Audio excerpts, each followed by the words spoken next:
Bonjour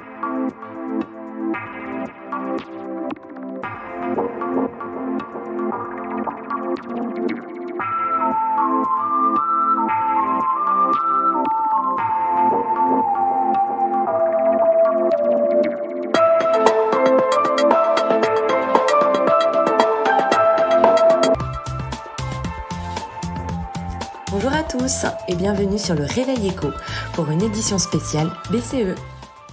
Nous sommes en direct avec Paul Chollet, chef économiste du Crédit Mutuel Arkéa, pour un décryptage sur la réunion de la Banque Centrale Européenne qui vient de se tenir. Bonjour Paul, pour commencer, peux-tu nous dire quels sont les points clés à retenir de cette réunion ? Bonjour.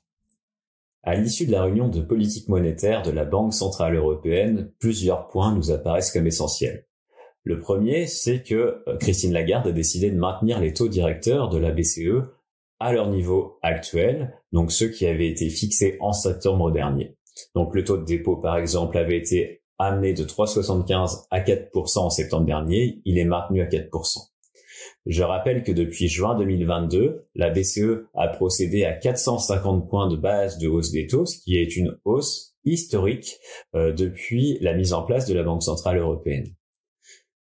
Le deuxième point important, c'est que la Banque Centrale Européenne conservera des taux à des niveaux suffisamment restrictifs aussi longtemps que nécessaire pour s'assurer que l'inflation reflue bien vers la cible de la BCE, à savoir 2%.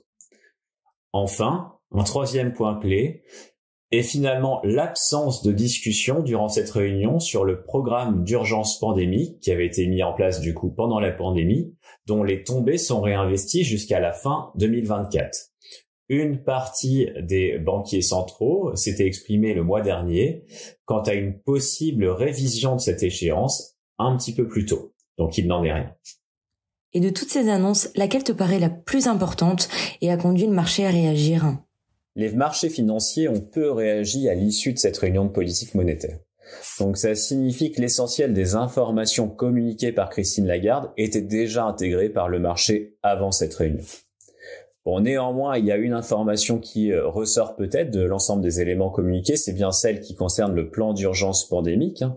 Donc, a priori, jusqu'à la fin 2024 au moins, les tombées concernant ce plan seront réinvesties et potentiellement sur n'importe quelle économie de la zone euro. Donc, elles peuvent l'être davantage sur l'Italie ou l'Espagne que sur l'Allemagne, par exemple. Donc, ce qui signifie qu'en 2024, les spreads, l'écartement entre les rendements obligataires des pays dits périphériques et l'Allemagne ne devrait pas trop s'écarter. Donc ça, c'est un mécanisme qui est plutôt bon pour l'euro, puisqu'en général, quand les spreads s'écartent, l'euro a tendance à baisser. Merci beaucoup pour ces éclairages. Et peux-tu nous dire quand se tiendra la prochaine réunion de la Banque Centrale Européenne ? La prochaine réunion de politique monétaire de la Banque Centrale Européenne se tiendra le 14 décembre. Ça sera la dernière de l'année. Ça sera une réunion de politique monétaire attendue parce que, comme chaque trimestre, la BCE communiquera ses prévisions de croissance et d'inflation pour les années à venir.